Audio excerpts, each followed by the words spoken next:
My name is James O'Connor. I lived at 1031 Barrington Street, Halifax, Nova Scotia. I was born in this address, as well as most of my sisters and brothers. I'll start with the name of my sister Audrey, who was the youngest in the family. She was born in 1932. Given name was Audrey Veronica. Married Arthur Finley. Cecilia was born in 1930. Married James Hurdle. James was born in 1928. Married Joyce MacDonald and Mary Underwood, 1981. Joseph Emmett was born in 1926. Married Ethel McPhee, approximately 1946. Had one daughter, Debbie. Mary was born in 1924. Married to Edwin Kopp, and one child, Carol. Kathleen was born in 1923. Married to Fenwick Craft. Francis Jeremiah was born in 1921. Married to Ruth Briand. Gertrude was born in 1919. Married to Ambrose McLean. Doris was born in 1917. Died 1926. Nicknamed Dossie. Helena was born in 1915, married to Arthur White. I can remember when I was 5 years old, my mother made a shirt for me on the sewing machine. It was black and white thread around the collar, white thread around the sleeves, also white thread around the buttonholes. Imagine this, with all the family we had. My mother took the time to make a shirt for me, a special Wowie on her old two-singer sewing machine.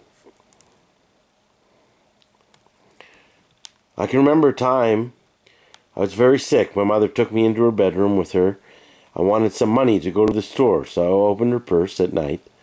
She heard the click of her purse. She got up and grabbed her rubber overshoe. She then proceeded to beat me over the head a few times, hollering as she clubbed me. "You're sick, are you? You're sick, are you? Take that, take that. See, this will make you better. Now go to your room, and good night." She never mentioned this again.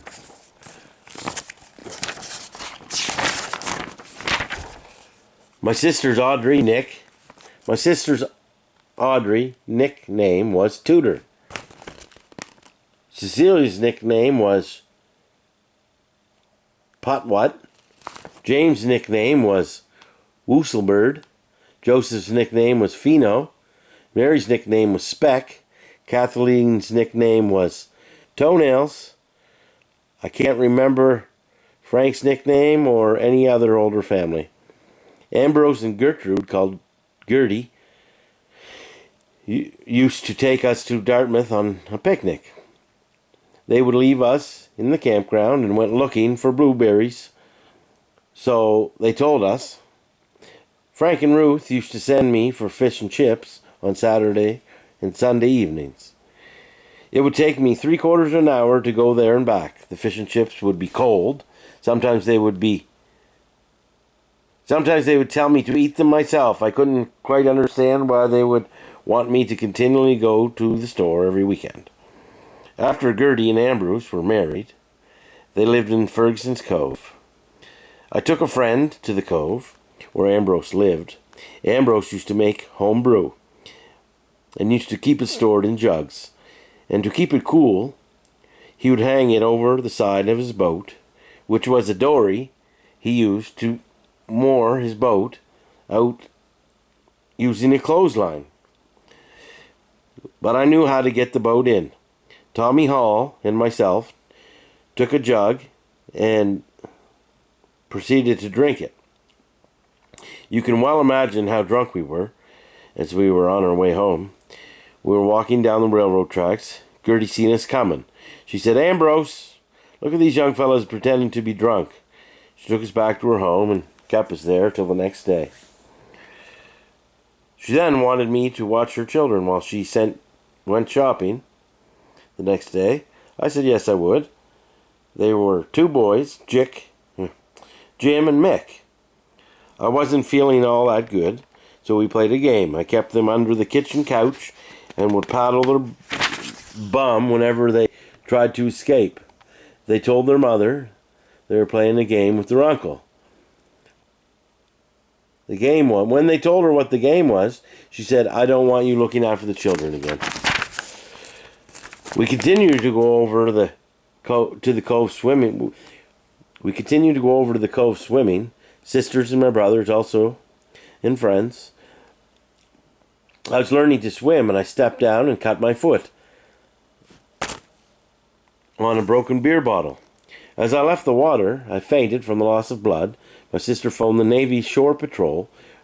When I awoke, I was in Ambrose's dory, and we've been the Shore Patrol halfway between Halifax and Dartmouth.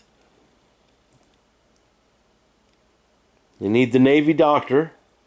They put me in an ambulance and drove me to the hospital. I could not go swimming the rest of the summer, so I never became much of a swimmer. As for entertainment, we played softball after school each day, along with other games such as hide and seek, tag, a game called Tiddly. We also would take the trolley car, which had a pump handle. Two people would pump to move the trolley down the track. We would set it on the track and remove it when we got to Pier 9. We would also use it to go back home. That is, providing there was no freight trains traveling at that time when we wanted to go swimming. There was a boy next door called Junior Green. His family was well-to-do, and he was not allowed to play with us ruffins. His grandmother called one day and said, "Would you like to play with Junior?" I said, "Yes, I would." So I took him to the railroad yard and waited for freight train to go to Pier 9. To jump the train, you have to run at the same speed the train's traveling, but Junior, bad not to know this, and he just stood there and grabbed the ladder, which threw him down. I thought he went under the train wheels, and I jumped off and pulled him away from the train wheels. Well, you know that I never took Junior down the railroad yards again. On another occasion with Junior, his grandmother asked me to play with Junior once again. And Junior had lots of toys that I was seeing in a magazine. So I told Junior to get his wagon out and we could go coasting. We proceeded to go down the hill on North Street. We were going so fast we could not stop. Crashed into the fence at the bottom of the hill. Junior's nose was bleeding and his face was scratched bad. His grandmother said, "That happens sometimes when boys are playing. His mother and father are away. It won't be back for 2 weeks, so keep the